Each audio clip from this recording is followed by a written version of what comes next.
ونسلم على رسوله الكريم أما بعد فأعوذ بالله من الشيطان الرجيم بسم الله الرحمن الرحيم قال الله تبارك وتعالى في كتاب القرآن الكريم قد جاءكم من الله نور وكتاب مبين آمنت بالله صدق الله العظيم.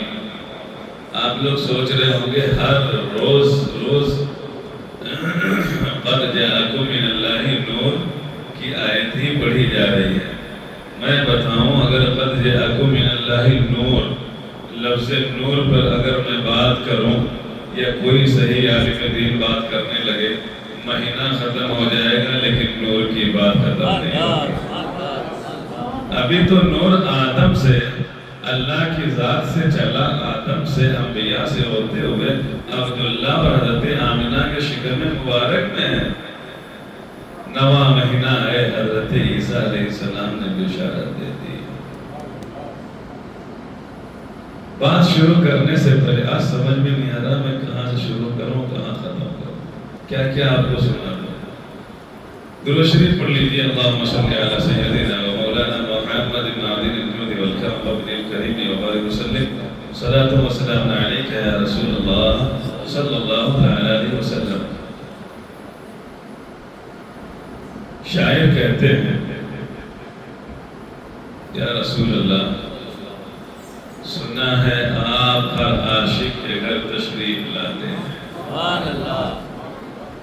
یا رسول اللہ علیہ الصلوۃ والسلام سنا ہے آپ ہر عاشق کے گھر تشریف لاتے ہیں.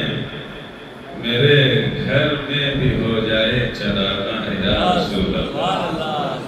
میرے گھر میں بھی ہو جائے چراغاں یا رسول اللہ.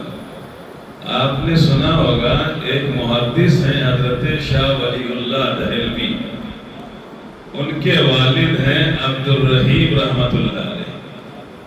میلاد پاک پر اور اس مہینے میں خرچ کرنے پر کیا ملتا ہے وہ میں بتانے جا رہا ہوں.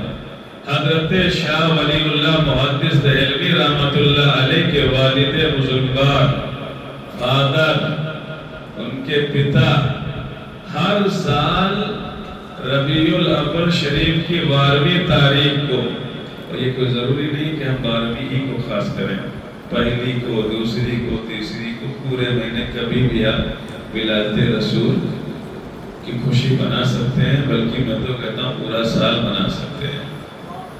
وہ کیا کرتے تھے 12 ربیع الاول کو جو ان کی حیثیت میں ہوتا وہ کھانا وغیرہ بنواتے تھے اور لنگر تقسیم کر دیا کرتے تھے. ایک دن ایک سال یہ ماہ ربیع النور آیا تو ان کو اتنی طاقت و قوت نہیں تھی کہ وہ لنگر عام کر پاتے. تو انہوں نے کیا کیا، جو چنے تھے بھنے ہوئے انہیں کو رکھ کر کے اور صلاۃ و سلام پڑھا اور فاتحہ پڑھی، سرکار کا میلاد منایا اور وہی بھنے ہوئے چنے خود بھی کھائے اور لوگوں کو بھی تقسیم کی. خلوص تھا، ریاکاری نہیں تھی، محبت تھی. اور افسوس بھی تھا ایک جگہ کہ کاش آج ہمارے پاس مال ہوتا تو ہم گزشتہ سالوں کی طرح آج بھی لنگر کرتے.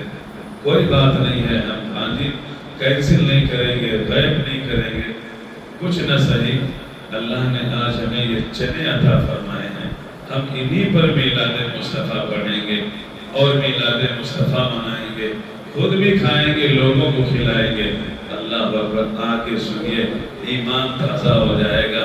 حضرت شاہ عبد الرحیم نے جس دن ملا شریف میں یہ چنے تقسیم کیے تھے، آنے والی رات آپ کی قسمت کا ستارہ بلندیوں پر تھا.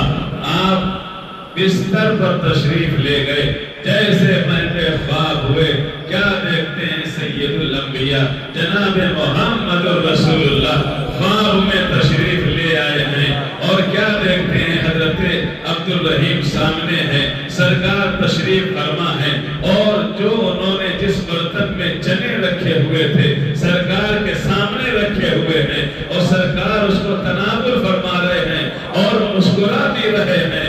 یہ ہے میرے آقا کریم کی عنایتیں کہ جو بھی محبت سے پیش کر دیا جاتا ہے اسے قبول بھی فرما لیتے ہیں، اور قبولیت کے ساتھ ساتھ میں اسے انعام یہ دیتے ہیں کہ اپنے دیدار سے بھی مشرف فرما دیتے ہیں۔ اسی لیے کسی شاعر نے کہا ہے، سنا ہے آپ ہر عاشق کے گھر تشریف لاتے ہیں، یا رسول اللہ میرے گھر میں بھی ہو جائے چراغا یا رسول اللہ۔ اس لیے اس مہینے کی کسی بھی دن آپ جو ہے خرچہ کیجیے، اور کرنا چاہیے ہمیں بھی، کیونکہ اس کا اجر اللہ دنیا میں بھی عطا فرمائے گا اور انشاءاللہ آخرت میں بھی عطا فرمائے گا۔ ارے یہاں تو مسئلہ یہ ہے کہ ہم الحمدللہ فخر سے کہتے ہیں کہ ہم ایمان والے ہیں، رسول اللہ سے محبت کرنے والے ہیں، ان کے امتی ہیں، ہر نماز میں اور اس کے علاوہ درود و سلام پڑھتے ہیں، پڑھنے والے ہیں۔ ہمارا معاملہ تو اور اعلیٰ ہونا چاہیے۔ کیوں؟ اس لیے کہ جب سرکار پیدا ہوئے تھے اور حضرت سرکار صلی اللہ علیہ وسلم کی جو چچا تھے دور کے ابو لہب جو چچا تھا، اس کی ایک باندی تھی، لونڈی تھی سویبہ۔ تو جب سرکار تشریف لائے اور اس سویبہ باندی کو پتا چلا کہ حضرت عبداللہ حضرت عبدالمطلب کے یہاں پوتا اور بیٹا آیا ہے، تو وہ دوڑی تھی اپنے مالک ابو لہب کے پاس اور جا کر کے خوشخبری سنائی تھی، مبارک ہو ابو لہب مالک، آپ کے ہاں بھتیجا آیا ہے، بڑا خوبصورت ہے۔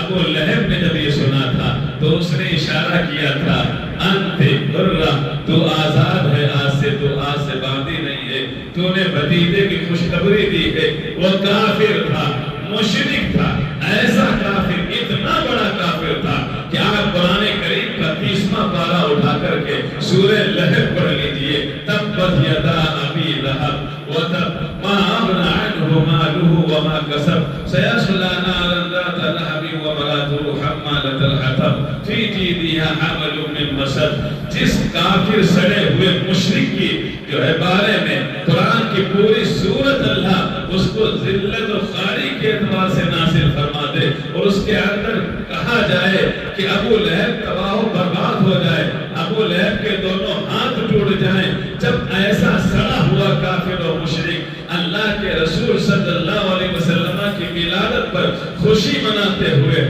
اپنی باندی اور اپنی غلامیہ کو آزاد کرتا ہے، تو میں آپ کو بتاؤں اللہ نے اس کو کیا انعام دیا؟ اس کو خواب میں دیکھا گیا، کہا کیا حال ہے؟ ابو لہب نے کہا حال بہت برا ہے، لیکن پیر کا دن جب آتا ہے تو جس انگلی سے میں نے اپنی لونڈی کو اپنے خادمہ کو آزاد کیا تھا، تو ہر پیر کو اللہ رب العزت مجھے اسی انگلی سے کچھ قطرات عطا فرما دیتا ہے، جس سے مجھے سکون مل جایا کرتا ہے۔ یہ کافر و مشرک کا معاملہ ہے۔ الحمدللہ ہم تو ایمان والے ہیں، ہم رسول اللہ کا کلمہ پڑھنے والے ہیں، ہم رسول اللہ کا میلاد منانے والے ہیں، ہم شب مسرہ میں کرنے والے ہیں، شب معراج پڑھنے والے ہیں، قرآن کریم کی تلاوت کرنے والے ہیں، اللہ کے رسول کا گن گانے والے ہیں، ان کے گیت گانے والے ہیں، ان کی نعتیں سنانے والے ہیں۔ جب ایک کافر و مشرک کو ولادت خوشی میں اللہ جو ہے اس کے عذاب کے اندر تخفیف فرما سکتا ہے، تو ہمارا عقیدہ ہے، ہمارا ایمان ہے کہ جو ایمان والا، جو مسلمان اللہ کے رسول کی ولادت کی جب بھی کبھی خوشی منائے گا، اللہ اسے دنیا میں بھی اجر عطا فرمائے گا اور آخرت میں بھی عطا فرمائے گا۔ یہ چیزیں ہیں۔ کیا کر رہے بھائی؟ آواز سمجھ میں آ رہی ہے؟ ایک کو کم کرا دیا جائے، صحیح ہے؟ تمہاری چہرے تو کوئی نہ لگا، تھوڑا سا بدل کر دو۔ بات سمجھ میں آ رہی ہے؟ تیز بولنا سمجھ میں آ رہی ہے؟ تو ٹھیک ہے۔ اللہ کے رسول نے ارشاد فرمایا، اللہ رب العزت نے اپنے محبوب کے بارے میں فرمایا، قَدْ جَاءَكُم مِّنَ اللَّهِ نُورٌ وَكِتَابٌ مُّبِينٌ۔ نور چلا، چلتے چلتے اصلاب طیبہ سے اور ارحام طیبہ سے منتقل ہوتا ہوا مائی آمینہ کے شکم مبارک میں آیا۔ ایک مہینہ گزرا، حضرت آدم نے بشارت دی، دوسرے مہینے میں میں حضرت شیس نے، تیسرے مہینے میں حضرت ادریس نے، چوتھے مہینے میں حضرت نوح نے، پانچویں مہینے میں حضرت ابراہیم نے، چھٹے مہینے میں حضرت ہود نے، ساتویں مہینے میں حضرت اسماعیل نے، اور آٹھویں مہینے میں حضرت ابراہیم نے، اور نویں مہینے میں حضرت عیسیٰ علیہ السلام نے مبارکباد پیش کر دی۔ اللہ اکبر، نواں مہینہ ہے، ولادت رسول کا وقت قریب آ گیا ہے۔ حضرت جبریل امین بلبل سدرہ طائر سدرہ ملاحظہ کر رہے ہیں کہ یہ وقت تو اب قریب ہے نبی کریم صلی اللہ علیہ وسلم کے دنیا میں جلوہ ہونے کا۔ یا رسول اللہ علیہ السلام آپ آنے والے ہیں، لیکن آپ کی مائی آمنہ کے پاس کوئی نہیں ہے۔ بلبل سدرہ حضرت روح الامین جبریل امین اللہ کی بارگاہ میں عرض کرتے ہیں، اے پاک پروردگار، جب عورتیں بچہ جنتی ہیں تو ان کے پاس کچھ عورتیں ہوا کرتی ہیں ان کی مدد کرنے کے لیے، ان کی ہیلپ کرنے کے لیے، لیکن تیری بندی تیرے محبوب کی امی جان تنہا ہے گھر کے اندر، کوئی ان کے پاس میں نہیں ہے۔ اللہ اکبر، حضرت جبریل امین نے کہا تھا، اللہ کی بارگاہ میں عرض کیا تھا، اللہ نے ارشاد فرمایا، اے جبریل امین جاؤ مائی حوا کو حکم دے دو، مریم کو حکم دے دو، ہاجرہ کو حکم دے دو، آسیہ کو حکم دے دو۔ یا اللہ ان کو کیا حکم دیا جائے؟ اے جبریل امین تم ہی تو کہتے ہو کہ دنیا کا اصول ہے جب کسی عورت کے ہاں بچے کی پیدائش ہوتی ہے تو اس کو ارد گرد کچھ نہ کچھ مدد کرنے والی عورتیں ہوا کرتی ہیں۔ تو میرے محبوب کی آمد کا وقت ہے، مائی آمنہ اکیلی ہے، ان کے پاس میں کوئی دنیا کی عورت نہیں جائے گی، کوئی دنیا کی دائیہ نہیں جائے گی، بلکہ جنتی عورتیں جائے گی، مائی حوا جائے گی اور ان کے ساتھ میں جنت کی حوریں جائے گی۔ جب اتنا اللہ نے فرمایا، حضرت جبریل امین مسکرائے کہا، اے پاک پروردگار جیسا تیرا حکم ہے۔ کیا ہوا پھر؟ حضرت مائی حوا دیکھ رہے ہیں، حضرت آمنہ کے یہاں ہے، حضرت مریم آمنہ کے یہاں ہے، حضرت ہاجرہ آمنہ کے یہاں ہے، حضرت آسیہ آمنہ کے یہاں ہے۔ حضرت حوا کا ہونا سمجھ میں آتا ہے، چونکہ آدم کی بیوی حوا ہے، ہماری ماں حوا ہے، رسول اللہ کی ماں حوا ہے۔ بیٹے کی پیدائش کے وقت میں ماں نہ ہو تو پھر کیا؟ حضرت مائی حوا کا سمجھ میں آ رہا ہے کہ ہاں ہونا چاہیے تو وہ تھی۔ حضرت ہاجرہ کا موجود ہونا سمجھ میں آ رہا ہے، کیونکہ اسماعیل حضرت اللہ کے رسول کے والد جد امجد ہیں، اسماعیل کی والدہ حضرت ہاجرہ ہیں، تو ان کا بھی وہاں ہونا چاہیے تھا، وہ بھی سمجھ میں آیا۔ حضرت مریم کا بھی ہونا سمجھ میں آ رہا، چونکہ حضرت عیسیٰ علیہ السلام کی وجہ سے انہیں یہ اعجاز عطا فرمایا کہ جب میرا محبوب آئے گا تو اے عیسیٰ ہم تمہاری ماں کو اپنے محبوب کی ماں کے پاس میں بھیجیں گے، وہاں تشریف فرما ہوں گے۔ لیکن آسیہ کو اعجاز کیسے ملا؟ تو میں آپ کو بتانا چاہتا ہوں، جب حضرت موسیٰ علیہ السلام کو دریائے نیل سے اٹھا لیا گیا تھا اور موسیٰ علیہ السلام کو فرعون کے سامنے پیش کیا گیا تھا، تو فرعون نے کہا اس بچے کو ہم ختم کر دیں گے، اس کو مار دیں گے، اس کو قتل کر دیں گے۔ کیوں؟ اس لیے کہ اس سال جتنے بھی لڑکے پیدا ہو رہے تھے سب کو فرعون قتل کروا دے رہا تھا، لیکن یہی ایک بیٹے تھے حضرت موسیٰ علیہ السلام جو بچ گئے تھے۔ حضرت آسیہ نے کہا تھا، ارے کچھ غور تو کرو، ہمارے پاس کوئی اولاد نہیں ہے، ہمارا کوئی بیٹا نہیں ہے، اس کو اپنا بیٹا بنا دیں گے۔ فرعون کی سمجھ میں بات آ گئی، کہاں بات تو صحیح کہہ رہی ہو آسیہ، ٹھیک ہے اس کو قتل نہیں کرتے ہیں۔ حضرت موسیٰ علیہ السلام کی محبت اللہ نے حضرت آسیہ کے دل میں ڈالی اور حضرت موسیٰ کی محبت فرعون کے دل میں ڈالی۔ حضرت آسیہ نے یہ کہا تھا، اے فرعون یہ میرا بیٹا ہوگا آگے چل کر کے۔ ایک نبی کو آسیہ نے اپنا بیٹا مان لیا تھا۔ اس کا اعجاز اللہ نے یہ عطا فرمایا کہ آج جب مائی حوا جا رہی ہے سید الانبیاء کی ولادت کے وقت میں، تو اے آسیہ اس وقت کا اعجاز و اکرام ہم تمہیں ولادت مصطفیٰ کے صدقے میں ولادت مصطفیٰ کا قرب عطا فرما رہے ہیں۔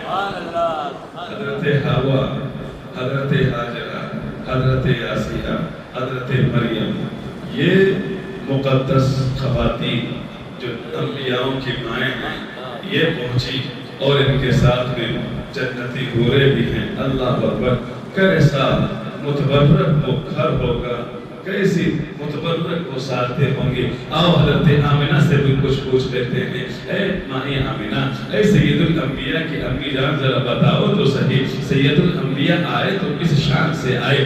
آنے کے وقت میں کیفیت کیا تھی؟ جب وہ آنے والے تھے تو اس وقت عالم کا ماحول کیا تھا؟ آمنہ کہتی ہیں میں نے دیکھا کہ کچھ فرشتے آئے ہیں. دو روایتیں ہیں, دونوں روایتیں میں سناؤں گا. ایک روایت یہ حضرت آمنہ کہتی ہے میں نے اپنے آنگن, میں نے اپنے گھر کے صحن میں کھڑے ہو کر کے دیکھا کہ آنے والا آیا ہے, اس کے ہاتھ میں جھنڈا ہے. ایک جھنڈا اس نے خانہ کعبہ کی چھت پہ لگایا ہے اور ایک جھنڈا بیت المقدس کی چھت پہ لگایا ہے اور ایک جھنڈا میرے گھر کے اوپر لگایا ہے. یہ ایک روایت ہے. ایک دوسری روایت ہے, حضرت مائی آمنہ کہتی ہیں کہ آنے والے آئے, ان کے ساتھ میں 3 جھنڈے تھے. ایک جھنڈا خانہ کعبہ کی چھت پر لگا دیا گیا, ایک جھنڈا مشرق میں لگا دیا گیا, ایک جھنڈا مغرب میں لگا دیا گیا. اللہ اکبر. میں نے عالم تصور میں پوچھا اے مائی آمنہ یہ جھنڈے کیوں تھے, یہ جھنڈے کہاں سے آتے ہیں؟ حضرت آمنہ کہتی ہیں کتابیں بتاتی ہیں, سیرت بتاتی ہے کہ اللہ رب العزت نے اپنے پیارے محبوب کی آمد کی خوشی میں جھنڈے لگوائے تھے. اور جھنڈے لگوانے والا کون؟ اللہ کی ذات. لگانے والے کون تھے؟ حضرت جبریل امی تھے. ان کا ساتھ دینے والے کون تھے؟ دوسرے فرشتے تھے. آئے تھے خانہ کعبہ کی چھت پر لگائے. کب لگایا گیا؟ محرم کے مہینے میں, امام حسن حسین کی پیدائش میں نہیں, ذی الحجہ کے مہینے میں, حضرت ابراہیم اسماعیل کے ذبح کی خوشی میں نہیں, کیا سفر المظفر کے مہینے میں نہیں, بلکہ ربیع النور, ربیع الاول کے مہینے میں 12ویں شب ہے.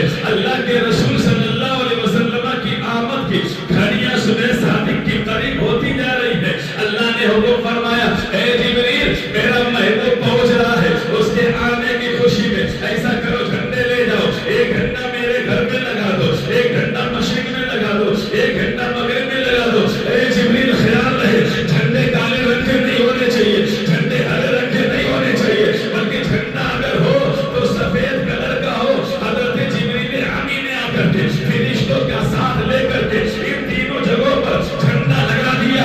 اب میں ان لوگوں سے پوچھنا چاہتا ہوں جن کے پیٹ میں درد ہو جاتا ہے, جب ربیع النور کے دنوں میں ہم اپنے گھروں کی چھت کے اوپر جھنڈا لگاتے ہیں, مساجد میں جھنڈا لگاتے ہیں, ولادت رسول کی خوشی میں جھنڈا لگاتے ہیں, وہ شرک کے فتوے لگاتے ہیں, وہ ناجائز کے فتوے لگاتے ہیں, وہ حرام کے فتوے لگاتے ہیں. ارے میں ایسے لوگوں سے کہنا چاہتا ہوں, ایسے سوچ رکھنے والوں کو بتانا چاہتا ہوں, ایمان و عقیدہ دینا چاہتا ہوں, اسلام و دین کی بات پہنچانا چاہتا ہوں کہ یہ جھنڈے ہمارے باپ نے نہیں لگائے ہیں, یہ جھنڈے ہم نے نہیں لگائے ہیں, یہ جھنڈے لگانا یہ ہماری سنت نہیں ہے, ہمارے باپ کی سنت نہیں ہے, ہماری کتاب میں نہیں لکھا ہے, ہمارے اپنی خود کی کتاب میں یہ بات نہیں لکھی ہے, بلکہ جھنڈا اگر لگوایا ہے تو اللہ نے لگوایا ہے, اگر لگایا ہے تو حضرت جبریل امی نے لگایا ہے. اور کس خوشی میں لگایا ہے؟ ولادت رسول کی خوشی میں لگایا ہے. اب اگر کوئی فتویٰ ہمارے اوپر لگائے تو ہم اس کے فتوے کی ضد میں نہیں آتے ہیں, بلکہ اس کا فتویٰ اللہ کی ذات پہ لگتا ہے, حضرت جبریل امی علیہ السلام کی ذات پر لگتا ہے. نعرے تکبیر, نعرے رسالت, سرکار کی آمد, آقا کی آمد, حضور کی آمد. نعرے تکبیر, نعرے رسالت. جھنڈے لگا دیے گئے, جھنڈوں کا کلر ہے سفید. سفید ہونے کی حکمت آپ اگر تاریخ اور جنگ کی کتابیں اگر آپ نے پڑھی ہوگی تو اس میں اس چیز کا ذکر ہوگا اور ہے کہ جب جنگ بند کرنا مقصد ہوا کرتا تھا دونوں فریقوں کے مابین جنگ چل رہی ہے اور بیچ میں لگ آ کر کے گھوڑے پر بیٹھ کر کسی نے آ کر کے بیچ میدان میں جھنڈا سفید کلر کا کہا گیا تو ادھر کا لشکر ادھر کا لشکر ادھر, تلوار ہے تو بغیر کسی کے اوپر پڑے ہوئے نیچے آ جاتی تھی. تیر کھینچا ہوا ہے, سفید جھنڈے پہ نظر پڑی, تیر نیچے آ جاتا تھا. سفید جھنڈا یہ علامت تھا, یہ بتاتا تھا, اعلان کر دیتا تھا کہ اب جنگ ختم, کوئی خون خرابہ نہیں ہوگا, کوئی قتل و غارت نہیں, کوئی ظلم و بربریت نہیں. سفید جھنڈے اللہ نے کیوں لگوائے؟ اس لیے لگوائے کہ میرے محبوب کے آنے تک قتل و غارت چل رہا تھا, ظلم و بربریت کا بازار گرم تھا, فسق و فجور کی آندھیاں چل رہی تھی, بچیوں کو زندہ درگور کیا جا رہا تھا. سفید سفید جھنڈا اللہ نے لگوا کے اعلان کر دیا کہ اے دنیا والوں، یہ جو گناہوں کی جنگ چل رہی تھی تم چلا رہے تھے، یہ بچیاں جو زندہ تھی جن کو تم زمین کے اندر دفن کر رہے تھے، یہ جو جنگیں تم کر رہے تھے گناہوں کی، حرام کاریوں کی، اب ان سارے حرام کاموں کی جنگ کا خاتمے کا وقت آ گیا ہے۔ ان جھنڈوں نے بتا دیا کہ اب بے قراری کے ایام نہیں ہیں، اب بے چینی کا وقت نہیں ہے، اب غیر مسیحا کا وقت نہیں ہے، بلکہ اب سکون کا وقت آنے والا ہے، اب خوشی کا وقت آنے والا ہے۔ اب کوئی بھی بچی زندہ درگور نہیں کی جائے گی، گویا کہ سفید جھنڈے اللہ نے لگوا کے امن و امان قائم کرنے کی نشاندہی فرما دی۔ جھنڈے لگا دیے گئے، اس لیے ہم جھنڈے لگاتے ہیں اور ہم فخر سے کہتے ہیں کہ جھنڈا لگانا یہ جبریل امی اور اللہ کی سنت ہے، اس کو ہم ادا کر رہے ہیں اور اپنے بچوں کو نصیحت بھی کرتے ہیں، ہر سال ہر خوشی کے موقع پر، خصوصاً ولادت رسول کے موقع پر جھنڈے لگاؤ، ہر گھر پہ جھنڈا لگاؤ، ہر گلی میں جھنڈا لگاؤ، ہر مسجد میں جھنڈا لگاؤ، ہر مدرسے میں جھنڈا لگاؤ۔ اب یہ جھنڈیاں لگانے کا ضرورت اب جب ولادت رسول کا وقت تھا، باپ تھے نہیں اور کوئی کام کاج کرنے والا تھا نہیں، کیا ابو جہل لگاتا؟ کیا ابو لہب جھنڈیاں لگاتا؟ کیا مکے کے کافر اور مشرک جھنڈیاں لگاتے، خوشیاں مناتے؟ نہیں، اللہ نے یہ کام خود فرمایا۔ کیسے؟ کہ اللہ نے کاغذ کو اس کو لے کر کے جھنڈیاں بنائی اور چپکائی، بلکہ آمد رسول سے پہلے جتنے درخت خشک تھے، جتنی ٹہنیوں میں پتیاں نہیں تھی، جو جنگلات خشک ہو گئے تھے، جو درخت خشک ہو گئے تھے، اللہ نے اپنے محبوب کی ولادت کے صدقے میں آمد پر سارے درختوں کی ٹہنیوں کو ان کی پتیوں سے بھر کر کے یہ ہمیں بتا دیا تھا کہ اس وقت جو جھنڈی تھی اس ماحول کے اعتبار سے اور اللہ رب العزت کی طرف نسبت کرتے ہوئے، چونکہ وہ خالق ہے، ہر چیز کو پیدا کرنے والا ہے، تو اللہ رب العزت نے اپنے محبوب کی ولادت میں جھنڈیاں اس انداز سے لگائی کہ جو بھی درخت خوش تھا اللہ نے اس کو ہرا بھرا کر کے گویا کی جھنڈیوں کی صورت عطا فرما دی تھی، اور اس طرح اللہ رب العزت نے ہمیں جھنڈیاں لگانے کا اور اس جشن میں شریک ہونے کا بھی اشارہ فرما دیا۔ ہر طرف جو سوکھے تھے وہ ہرے بھرے ہو گئے۔ پھر کیا ہوا؟ یہ تو جھنڈے اور جھنڈی کی بات ہو گئی۔ اب یہ لائٹیں اور خلقوں میں ہم خریدتے ہیں، لاتے ہیں، لگاتے ہیں۔ مسجد سونی پڑی تھی، باہر دیکھو روڈ سونے پڑے تھے، کیا کیا؟ کمیٹی والوں نے، صدر صاحب نے، خزانچی صاحب نے بات کی اور لائٹیں لگوا دی، چم چمچماہٹ، جگمگاہٹ، اور یہ ماشاءاللہ اجالا ہی اجالا پھیل رہا ولادت رسول کی خوشی میں۔ اب جب میرے محبوب آ رہے تھے تو اس وقت ایسی دنیا کے اندر کوئی لائٹ ہی نہیں تھی جو میرے محبوب کے ولادت پر لگائی جاتی اور وہ اجالا کرتی، اور پھر لگانے والے کون تھے؟ سب تو کافر و مشرک تھے۔ جو لگانے والے تھے ان کو اتنی استطاعت نہیں تھی۔ حضرت عبد المطلب تھے، وہ خانہ کعبہ میں عبادت کر رہے تھے، جس سرکار تشریف لا رہے تھے۔ اللہ اکبر۔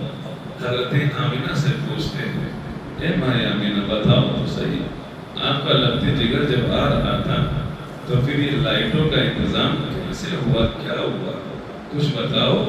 آمینہ کہتی ہیں، رأیت نجوما تدنو من السماء الى الارض۔ اس کا ترجمہ یہ ہے، آمینہ کہتی ہیں بیٹے اپنے لال اپنے لگتے جگر محمد رسول اللہ کی ولادت کی رات میں نے دیکھا کہ جو آسمان کے ستارے آسمانوں میں رہا کرتے تھے، کبھی میں نے اپنی زندگی میں انہیں زمین پر آتے ہوئے نہیں دیکھا، لیکن اپنے بیٹے کی ولادت کے صدقے میں اللہ رب العزت نے سارے تاروں کو اتنا نیچا کر دیا تھا، اتنا نیچا کر دیا تھا، گویا کہ اتنی روشنی ہوئی تھی، دنیا کی تمام لائٹیں روشنیاں ایک طرف ہوتی، اور جو اس وقت تاروں نے آ کر کے جو جگمگاہٹ پیدا کی تھی، جو اجالا پیدا کیا تھا، وہ اجالا ماند نہیں پڑتا بلکہ وہ اجالا بہت زیادہ ہوتا۔ میں نے عالم تصور میں پوچھا، اے تاروں تمہارا کام آسمان میں تھا، تم آسمان میں تھے، تمہیں آسمان میں رہنا چاہیے تھا، تم زمین پر کیا کرنے کے لیے آ گئے؟ تاروں نے عالم تصور میں جواب دیا کہ جب ہم آسمانوں میں تھے، اللہ کے رسول بھی آسمانوں میں تھے، تو ہم وہیں سے برکتیں حاصل کیا کرتے تھے، وہیں سے فیوز و برکات حاصل کر لیا کرتے تھے۔ جب میرے آقا آئے، جب اللہ کے محبوب زمین پر تشریف لے آئے، اور جب وجود بخشنے والے تھے اور جب آنے والے تھے، تو ان کا صدقہ لینے کے لیے ہم زمین پر آ گئے، حضرت آمینہ کے یہاں پہ آ گئے۔ اسی کی طرح اعلیٰ حضرت ارشاد فرماتے ہیں، صبح طیبہ میں ہوئی بڑھتا ہے مارا نور کا، صدقہ لینے نور کا آیا ہے دانا نور کا۔ اب بتاؤ تاروں کو بھیجنے والا کون تھا اور کیوں بھیجا گیا تھا؟ کس کے لیے بھیجا گیا تھا؟ بھیجنے والا اللہ، اور کس کے لیے بھیجا گیا؟ ولادت رسول کی خوشی میں، اپنے محبوب کی ولادت کی خوشی میں اللہ نے روشنی کی۔ ہم یہ کہہ سکتے ہیں کہ آج ہم جگمگاہٹ کر رہے ہیں، چمچماہٹ نظر آ رہی ہے، لائٹیں کر رہے ہیں، روشنی کر رہے ہیں، اجالا کر رہے ہیں، یہ ہم اپنے باپ کی سنت ادا نہیں کر رہے ہیں، اللہ رب ذوالجلال کی سنت ادا کر رہے ہیں۔ بتاؤ یار کیسے بندے ہیں؟ اللہ کے کام سے جو اللہ نے کیا اس کو جو اللہ نے کیا اس سے تکلیف ہے۔ اس لیے اپنا عقیدہ درست رکھیے، عقیدوں کو، ایمان کو لوٹنے والے ایمان کے لٹیرے ہر طرف ہیں، کب کس بات سے بہکا دیں آپ بہک جائیں کوئی پتہ نہیں۔ ایمان ہے تو سب کچھ ہے، ایمان نہیں ہے تو کچھ نہیں۔ اس لیے کسی کے جھانسے میں ہمیں نہیں آنا۔ اللہ اکبر۔ حضرت آمینہ کہتی ہیں اور نور ہوا، بہت روشنی ہوئی۔ حضرت آمینہ کہتی ہیں جب میرے لگتے جگر کا وقت قریب تھا تو میں نے دیکھا کہ ایک بادل آیا، اور اس بادل میں نے سنا، سید الانبیاء کی امی جان جھوٹ نہیں بول سکتی، کہتی میں نے سنا بادل آیا، اور بادل کے ٹکڑے میں نے گھوڑوں کے ہنہنانے کی آواز سنی، انسانوں کی آواز سنی، پرندوں کی بھی آواز سنی، اور سب میرے لگتے جگر کے ولادت کی خوشخبری دے رہے ہیں، مبارکباد پیش کر رہے ہیں۔ اللہ اکبر۔ حضرت آمینہ اپنے گھر ہیں، ولادت کا وقت قریب آ رہا ہے۔ حضرت جبریل امین تمام فرشتوں کو لے کر کے حضرت آمینہ کے گھر کا یہاں تک آ گیا۔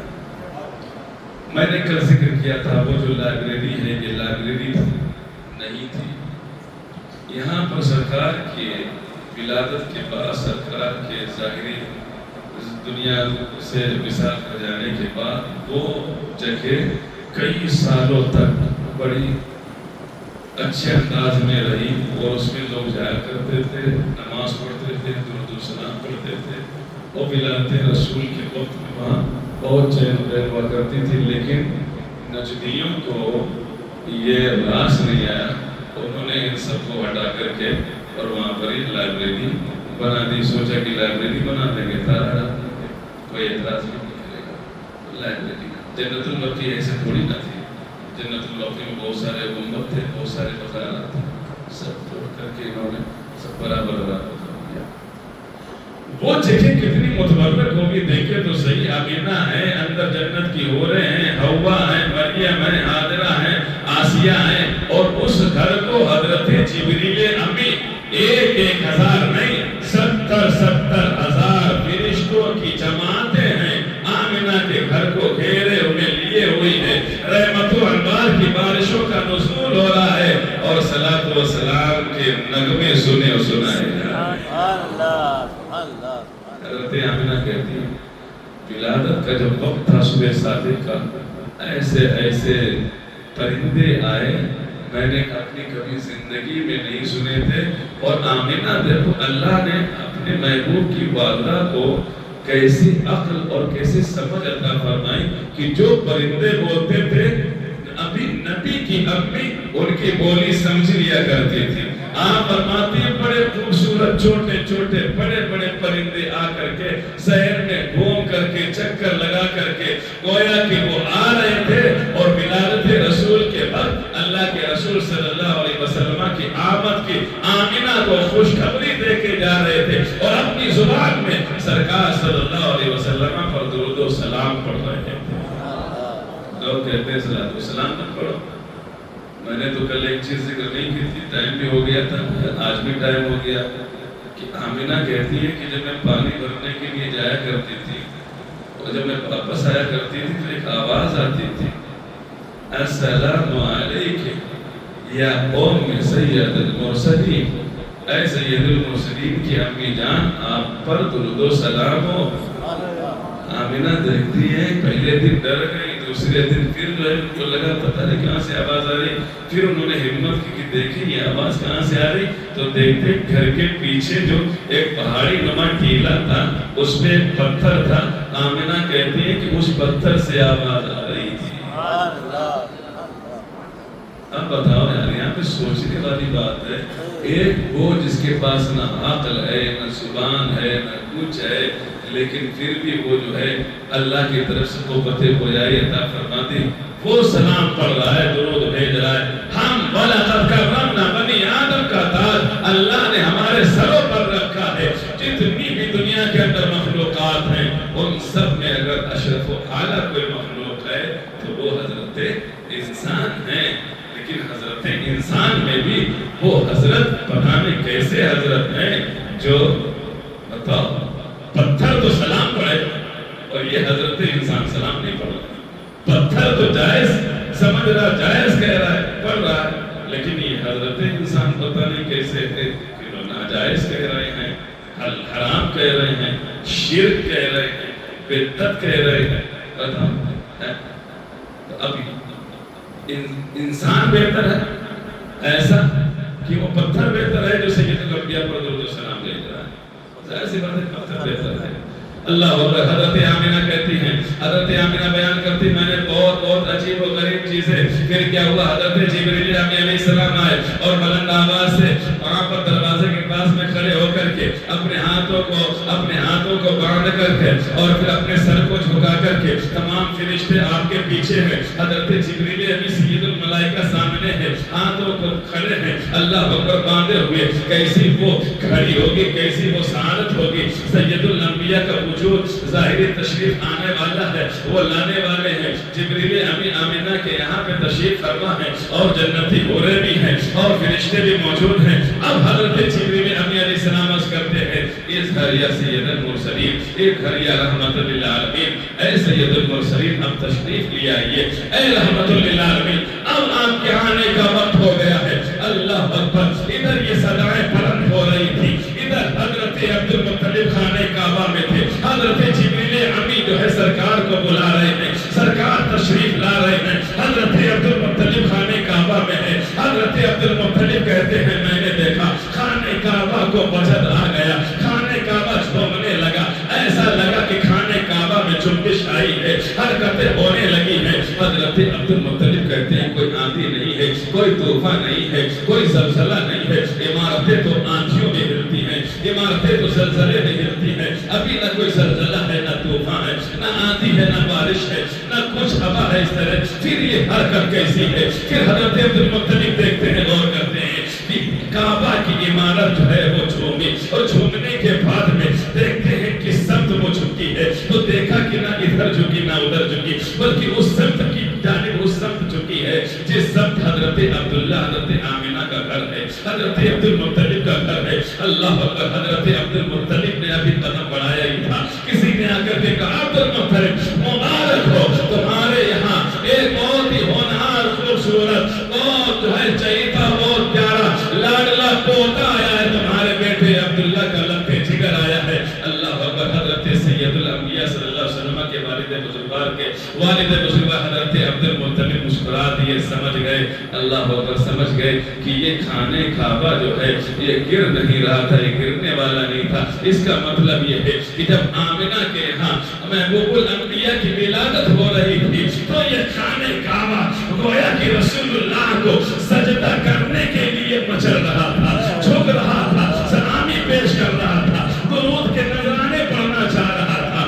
اللہ اکبر اسی کی طرف تو اشارہ کرتے ہوئے شاعر کہتا ہے جن کے سجدے کو محراب کعبہ جھکی جن کے سجدے کو محراب کعبہ جھکی ان بھووں کی لطافت پہ لاکھوں سلام اللہ اللہ حضرت عبد المطلب دوڑتے دوڑتے گئے کیسی خوشی کا موقع ہوگا دیکھتے ہیں آج ہمارے یہاں بھی ماحول ہے بیٹا پیدا ہوتا ہے پوتا تشریف لاتا ہے بڑی خوشی ہوتی ہے اور پھر سید الانبیاء آنے والے حضرت عبد المطلب جو ہے آئے آنے کے بعد بھی جو ہے حضرت آمنہ کے پاس تشریف لائے پھر حضرت آمنہ سے بہت ساری باتیں کی حضرت آمنہ نے بہت ساری باتیں بتائیں نور نکلا یہ پرندے وہ پرندے یہ جو ہے خواتین جنت کی حوریں سارا سب کچھ معاملہ بتا دیا کہا یہ تو صحیح ہے اے آمنہ اے میری بہو میری بیٹی اب ذرا مجھے میرے پوتے لاڈلے کے بارے میں تو بتاؤ یہ کیسا دنیا کے اندر تشریف لایا ہے اللہ اکبر حضرت آمنہ کہتی ہیں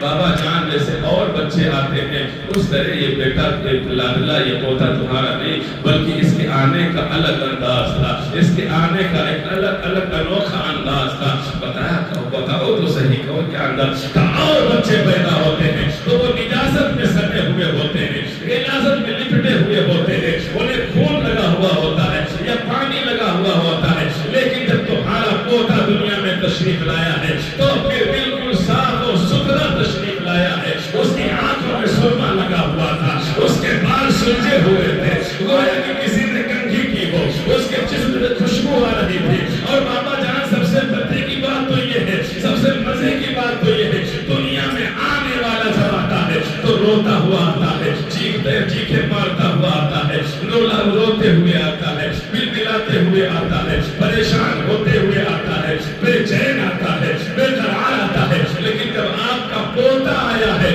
تو مسکراتے ہوئے آیا ہے اور آنے کے بعد میں کچھ نہیں کیا بلکہ اپنے جو ہے پیشانی کو سجدے میں رکھا ہے اور زبان پر ایک جملہ ادا کیا ہے رب حبلی امتی رب حبلی امتی اے میرے رب میری امت کو بچا لے میری امت کو بچا لے نعرہ تکبیر نعرہ رسالت لبیک لبیک لبیک یا رسول اللہ لبیک لبیک یا رسول اللہ اعلیٰ حضرت فرماتے ہیں رضا پل سے اب وجد کرتے گزریے رضا پل سے اب وجد کرتے گزریے کہ ہے رب سلم صدائے محمد میرے آقا کتنے قریب ہیں کتنے رحیم ہیں آج ہم ان کا بہت دل دکھاتے ہیں ایک سنت کو اگر ہم مردہ کر رہے ہیں ایک سنت کو اگر ہم پامال کر رہے ہیں مثال کے طور پہ موٹی سی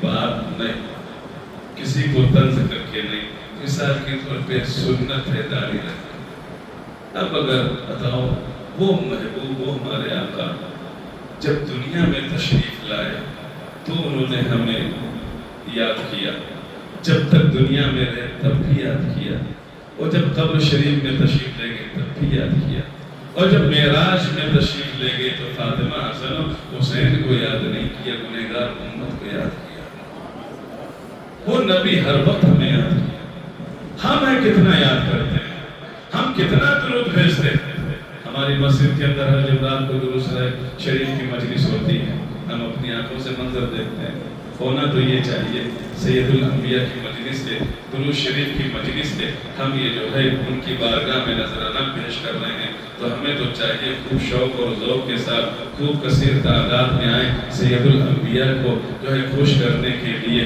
آپ بتائیں تو صرف یہیں پہ نہیں، میدان محشر میں بھی یہی ہمارے لیے پریشان ہوں گے۔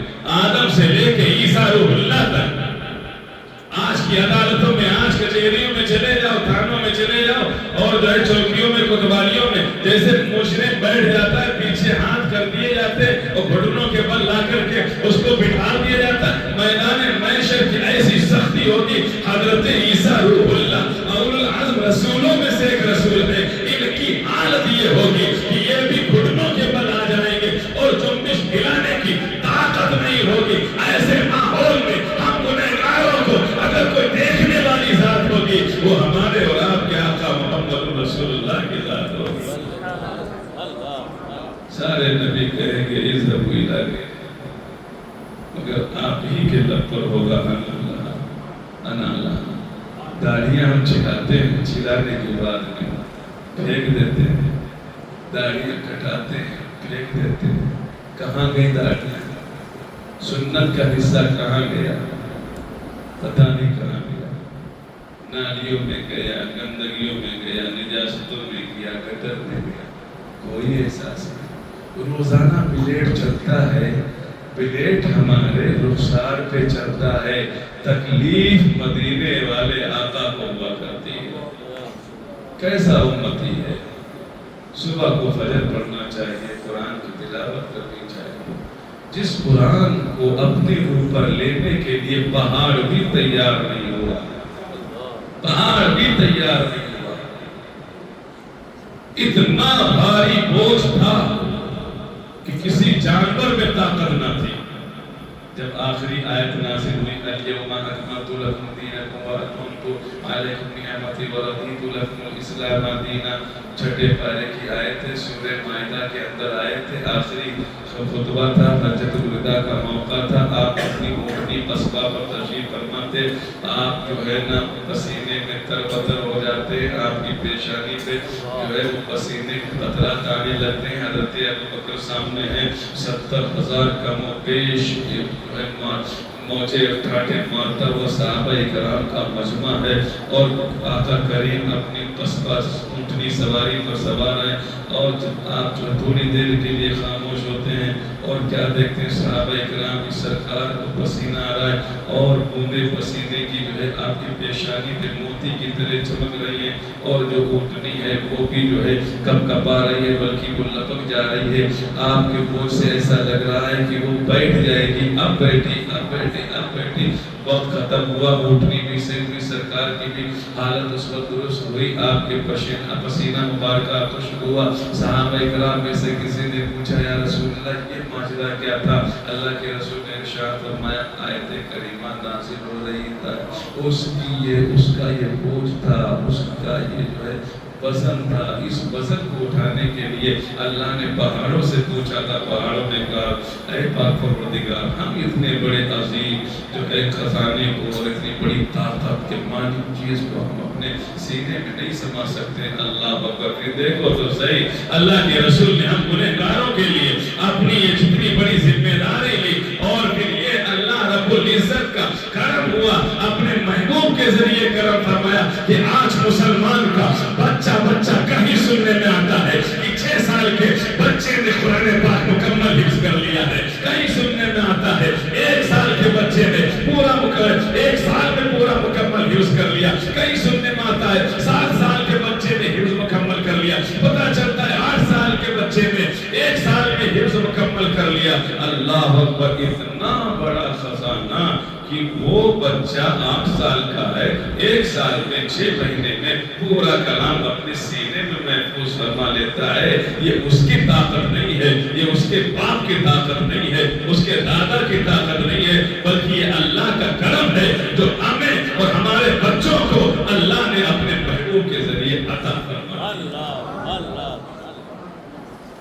اللہ کے رسول صلی اللہ علیہ وسلم تشریف لائے، سجدہ کیا، ہم گنہگار امتیوں کو یاد کیا، اور اللہ کے رسول صلی اللہ علیہ وسلم جب تشریف لائے تو آنے کا اور تشریف لانے کا انداز یہ تھا کہ آپ جو ہے نا ختنہ مریدہ، یعنی کہ ہر بچہ پیدا ہوتا ہے تو دنیا میں آ کر اس کے ماں باپ اس کا ختنہ کرتے ہیں، عقیقہ کرتے ہیں، لیکن اللہ رب العزت کے پیارے محبوب جو دنیا میں تشریف لائے تو آپ پہلے ہی سے ختنہ کیے ہوئے دنیا میں تشریف لائے۔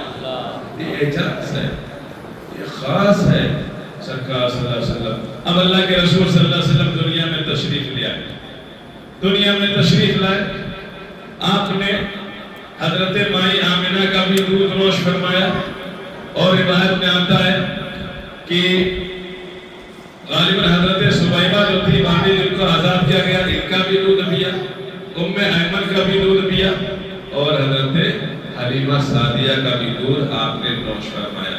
اب سرکار تشریف لے آئے ہیں، حضرت مائی آمنہ کے گھر میں حضرت عبد المطلب نے سن لیا کیسے میرا لال، میرا لگتے جگر، میرا پوتا دنیا میں تشریف لایا۔ آمنہ کی تمام کیفیات کو سن لی۔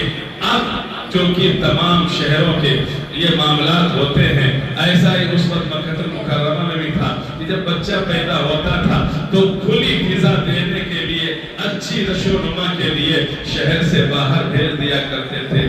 وہی وقت آ گیا کہ اب حضرت آمنہ کی اس لگتے جگر کو کہاں بھیجا جائے اور کون لینے آئے، کس کو یہ امانت دی جائے، کس کے پاس میں یہ جائیں۔ اب انشاءاللہ العزیز حضرت آمنہ رضی اللہ تعالی عنہ، حضرت عبد المطلب اپنے لگتے جگر، اپنے لال جناب محمد رسول اللہ صلی اللہ علیہ وسلم کے لیے دائی کا انتظام فرمائیں گے، دائی کا انتظار کریں گے۔ کون دائی آئے گی، کس طرح آئے گی، کیا کیفیت آنے کی ہوگی، کس جانور سے آئے گی، اور جب وہ آئے گی تو اس کی کیفیت کیا ہوگی، اور جب سید الانبیاء کو لے کر کے جائے گی تو کیا کیفیت ہوگی، انشاءاللہ کل بیان کریں گے۔ السلام علیکم ورحمۃ اللہ وبرکاتہ۔